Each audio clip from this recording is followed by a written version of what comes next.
16 truths about insulin resistance that you've never been told about and what to do about it. Now we're going to get into the skinny on the omega-6-3. Is it really the sacred sort of ratio you really need to evaluate and say, we're assuming your doctor knows how to take a fatty acid test. So we'll assume that. Does he or her know how to read or the value of an omega-6-3 ratio? Does it mean anything to them? Does it mean anything to you? Does it mean anything to me? I've been doing this for a while and I've come to reevaluate it. So let's get into it. The omega-6-3 ratio, what you're not being told about it. That I wasn't being told about it. Just thoughtful. Nobody's deceitful here. It's just that it's another layer of thinking about it. Remember, omega-6 and omega-3 are two family of fats.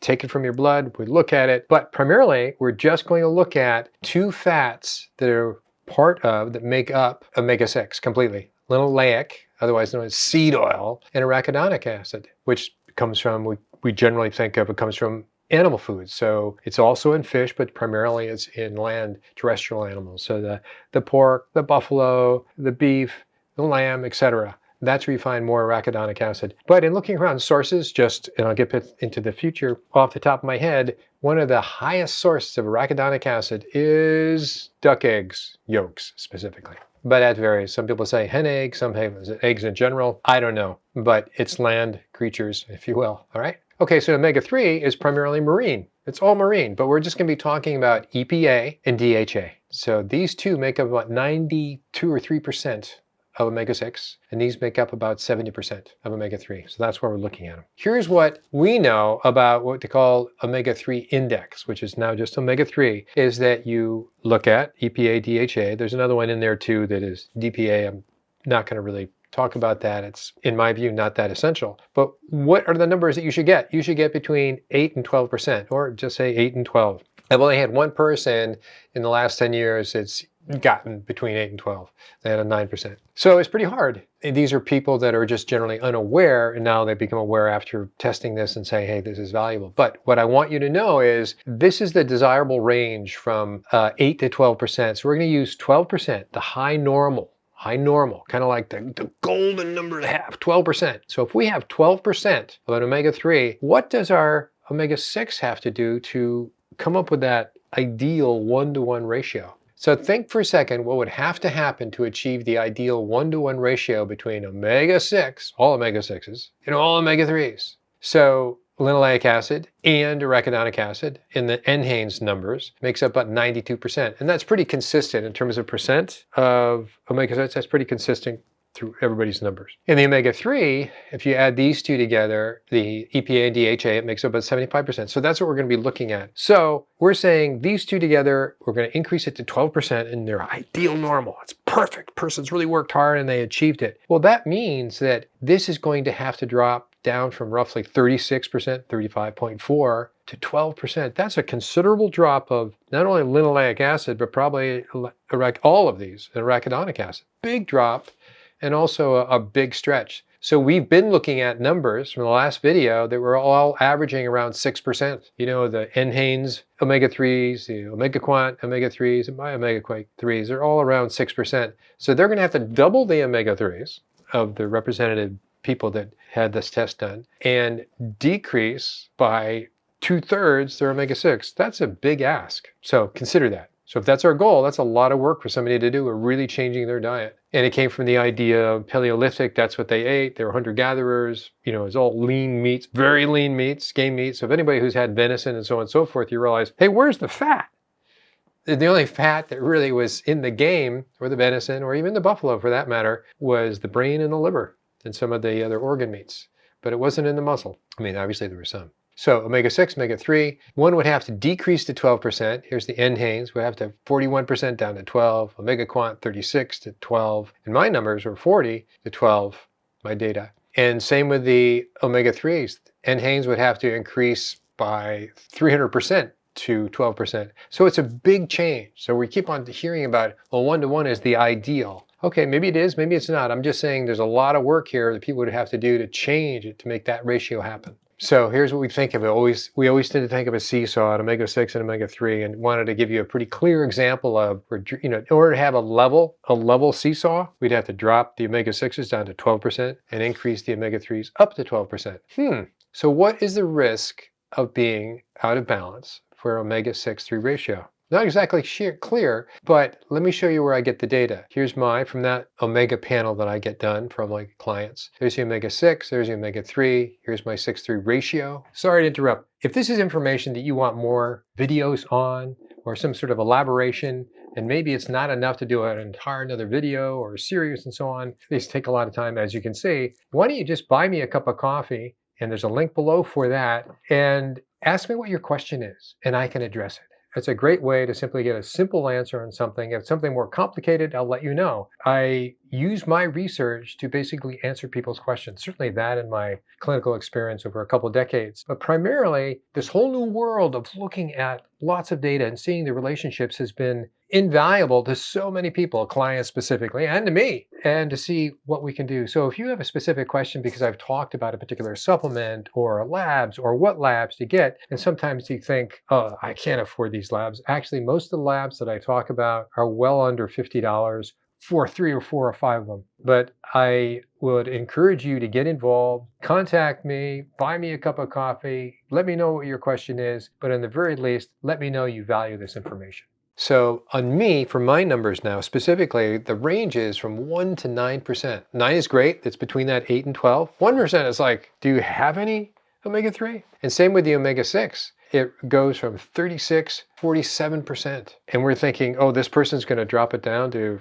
12, we're thinking? Amazing. Remember the ideal ratio of 1 to 1. A lot of work. So we're looking at that range. It's like some are closer than others, certainly the 9%. In fact, let's go look at 9%. 9% in the omega-3, that was 9% right here. What did they have for their omega-6? They still have, even the person that had a 9% omega-3, they had a lot of work to bring down on their omega-3 and omega-6. What has to change for a 1-to-1 omega-6-3 ratio to exist? EPA, DHA, this is what we're measuring, arachidonic acid and linoleic acid, omega-6. Keep it simple. The two families, right? They're, whoa, gonna have a big change here. So now that we're thinking of families of fats, they're really changing. It's not just linoleic acid we're talking about. That might be the largest one of the numbers we've seen with NHANES specifically, and all the others. Here's the ratios that we had, roughly just under 12, 6, and mine's pretty close to 9. So, but we can use this to estimate their insulin resistance just by this ratio. Here's what I use. I wanted to show you the omega quant. So this is my numbers. I don't have all of the fats like NHANES had in omega quant, and I'll be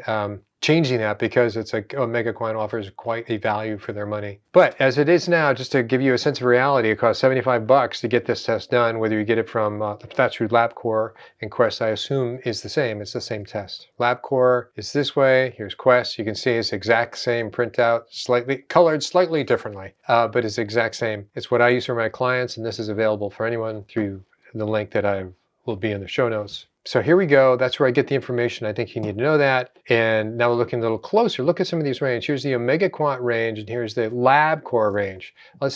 So here's the omega-3 total. They say, well, just get over 5. Well, actually, omega quant says, get 8 to 12. Get 8 to 12, and that's pretty much agreed upon. So I don't know where they come with this. LabCorp is just very conservative. They say their EPA, between 0.2 and 2.3. This is the range of reality. They're saying here's the range of reality that we get. It's a bigger range for omega quant, DHA, 1.4 to 5.5. We're going to be referring to that. So there you go, and there's arachidonic acid. Notice though that arachidonic acid versus linoleic acid, it's about, at their high end, the high end is twice as much linoleic acid as arachidonic. And at the low end, it's pretty much then. So they're saying it's about a 2-to-1 ratio between linoleic acid and arachidonic acid. Let's compare their reference ranges to 3 sets of data. Here we go, NHANES, OmniQuant, my data. Very briefly, what do we find?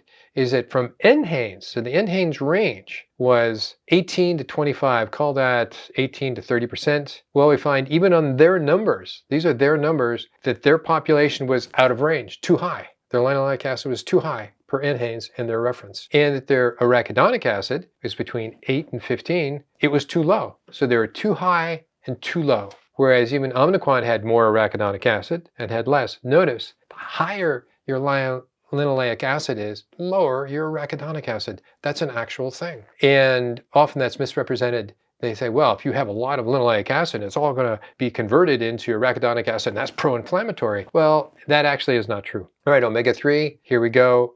There's the reference ranges. And notice that it's under 1 That's still under 1, and mine's over 1 in terms of EPA. So my population tends to have, by luck merely, people who are interested in working with me, slightly higher omega-3s. What does that mean? Not too much, really. Here we can plug in our HOMA-IR, insulin resistance. So we're putting in their omega-6-3 ratio, right? So NHANES is over here. This is NHANES right here. Plug that in. Here's Omniquant, 6.3 is down there, and I'm in the middle. Well, you can say, well, roughly these equate to, this number equates to an insulin resistance of 5. And so of all of these, Omniquant has the best insulin resistance set of people that they're working with. So I'm just saying they're interconnected, and you can go pivot back and forth once you have your data there. And that's the good thing about scatter plots. This is a scatter plot. So the question becomes, relative to the 6:3 ratio, is it too much omega-6 or is it too little omega-3? I mean, these are big areas. And so what I did I think that's a really vague reference to go, hey, omega-6, because it's 2 families of fats. So what I did is said, all right, let's measure these key ingredients. Let's measure linoleic acid and arachidonic acid relative to HOMA-IR, relative to insulin resistance, right? So this is non-insulin resistant people way over here, under 1.5, right? And all these people are insulin resistant. What do we find? Well, as the population, those who are most insulin resistant have the lowest linoleic acid and they have the lowest arachidonic acid. But the change in the level of arachidonic acid is much steeper. It's much more sensitive to that. Now let's look at omega-3. What's the difference between non-insulin resistant people and insulin resistant people over here? The more insulin resistant they are, the more deficient, if you want to use that word, more deficient they are in EPA and DHA. Look at dramatic, both of these. So in looking at these 4, the steepest, the most sensitive, the most critical essential fats for omega-6 is arachidonic acid. The most critical essential fatty acid for omega-3s is DHA.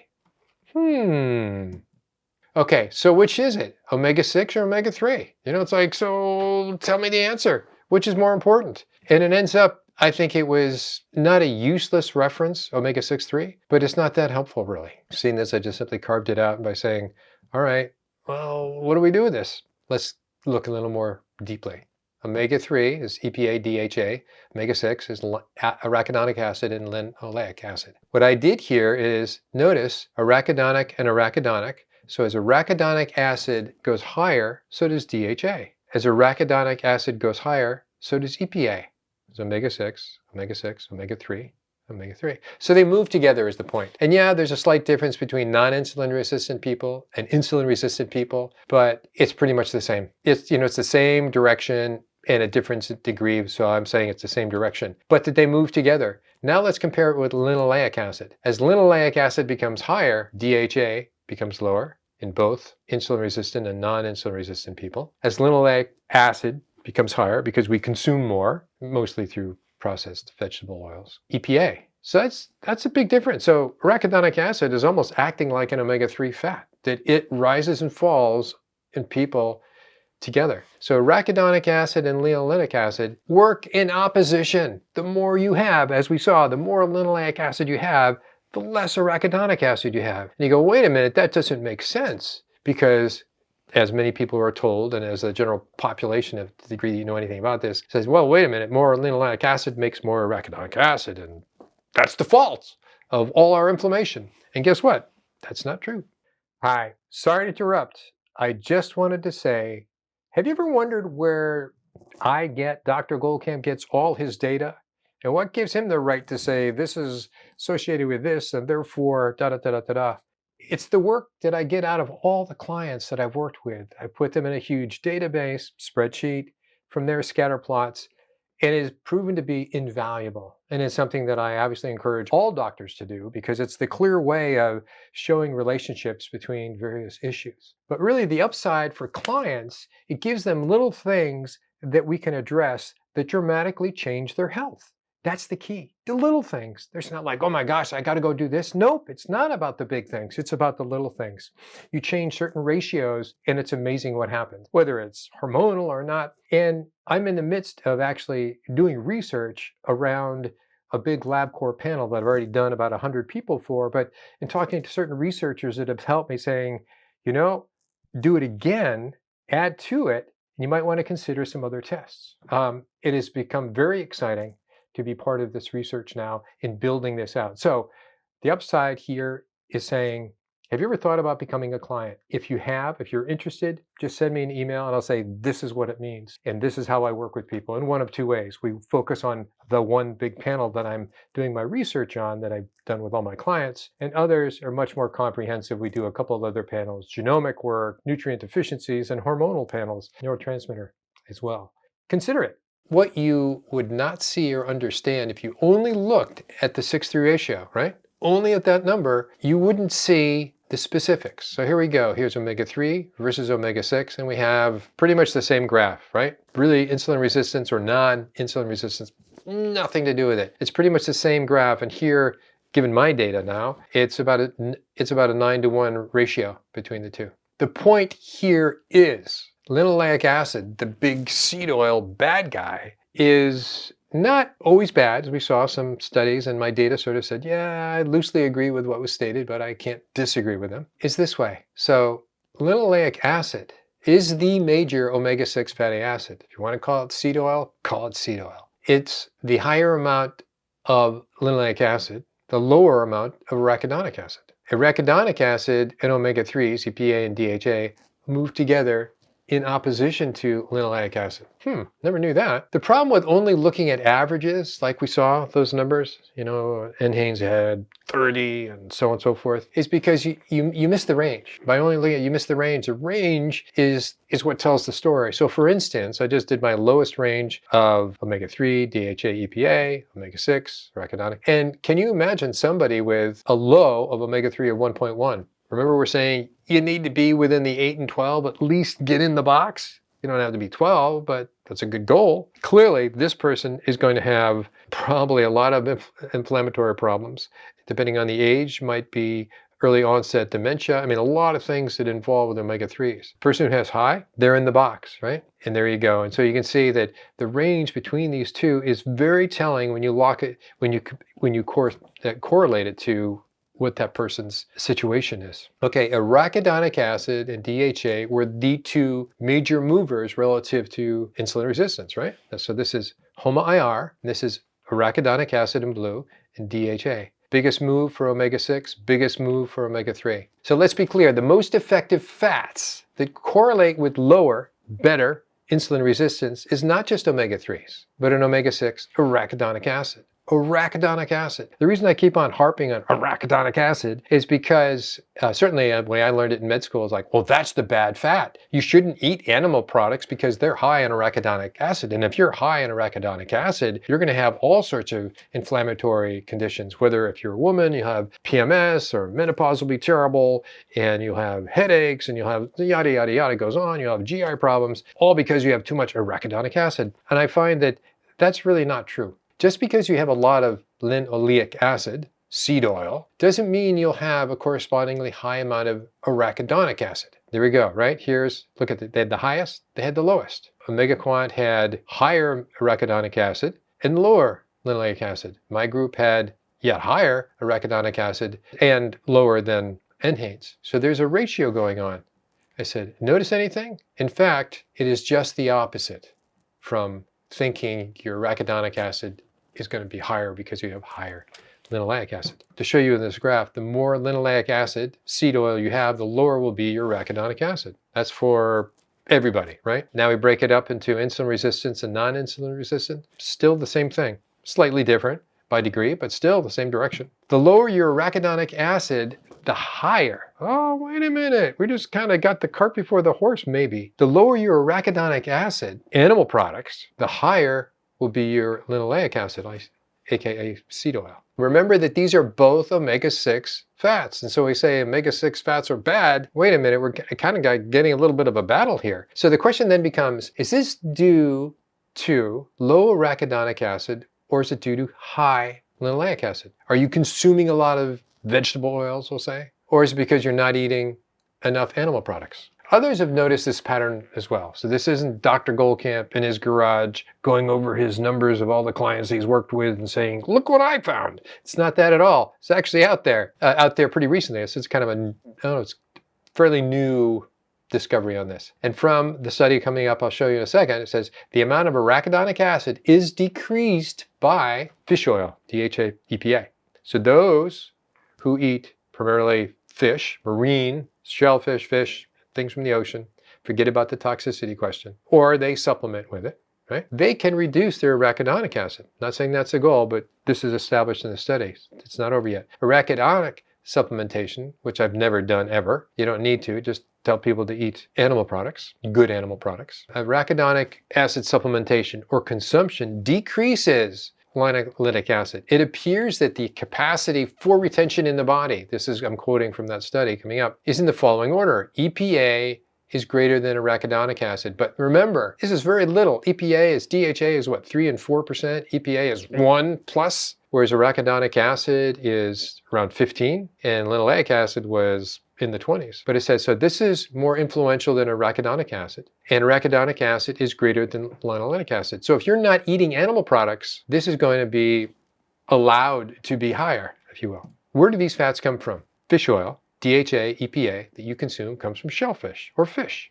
Marine, think marine, not so much lake, terrestrial. Yes, you do get, if you have trout and so on and so forth, yep, that's a pretty good source, but it's a far better source in the ocean. And the whole idea is we evolved along the ocean. We didn't evolve along the shorelines of lakes. 2, the more arachidonic acid you consume, the less will be your linoleic acid. This kind of goes against the argument of, we're consuming too much linoleic acid, we're consuming too much seed oil, we're consuming too much of that bad stuff. No, actually, maybe we're not having enough animal products. So animal products is only found in animal-derived foods. Linoleic acid comes from seed oil. These are all the different seed oils, safflower oil. So the difference is, if you were just to eat sunflower seeds or safflower, I don't know if anybody eats safflower, that's almost negligible. If you're having a hyper-concentrated vegetable oil derived from sunflower, that's going to be much more cranking up your linoleic acid. So eating the actual food versus a concentrated processed food is a big difference. But there's a long list of safflower, grapeseed oil, blah, blah, blah, blah, blah, blah. And there's the study I was telling you about. It came out in 2019, Japan. So what does this mean? And why should you care? This is a big surprise, actually. This means that high linoleic acid in the blood and fat levels that we've gotten documented nobody disagrees with that. That does exist and that is the reality. But it is due not so much from consuming too much processed vegetable oils, I'm sure that's a contributing factor, but rather that people are not consuming enough animal products that have that arachidonic acid, whether it's egg yolks of whatever type, or whether it's various meats and so on, or organ meats. They're consuming way too little, and therefore the linoleic acid is higher. Sorry to interrupt. But if this is the kind of information that you're interested in, you're intrigued by it, it goes a little deeper than you've seen before, and it's also authentic in terms of data that come from my clients collectively.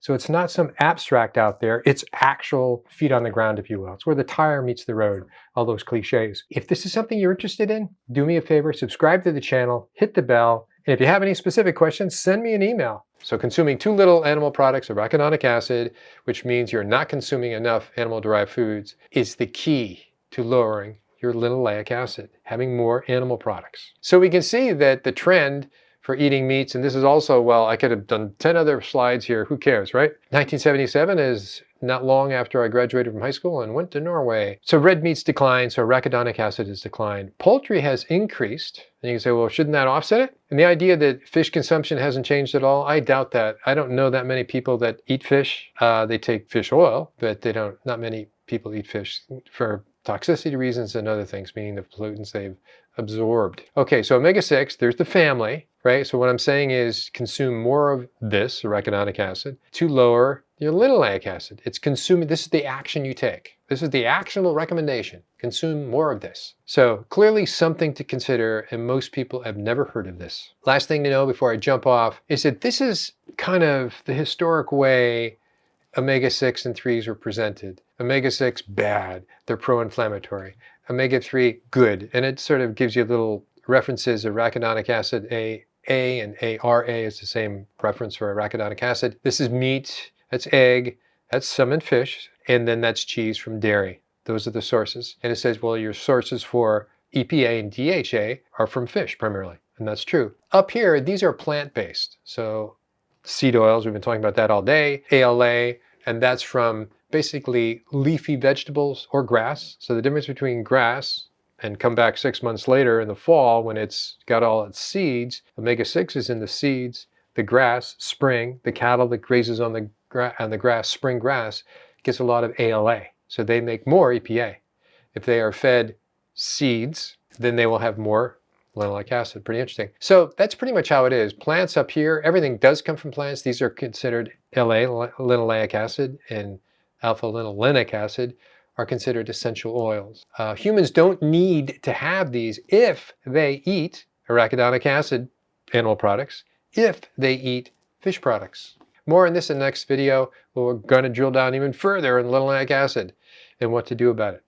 So if this is something that you're interested in, that is a topic that I obviously go deeper in terms of labs, in terms of how to do it, in terms of why you would want to do it, various topics, as you've seen that I've done in the past, then please let me know below in a comment. Till then.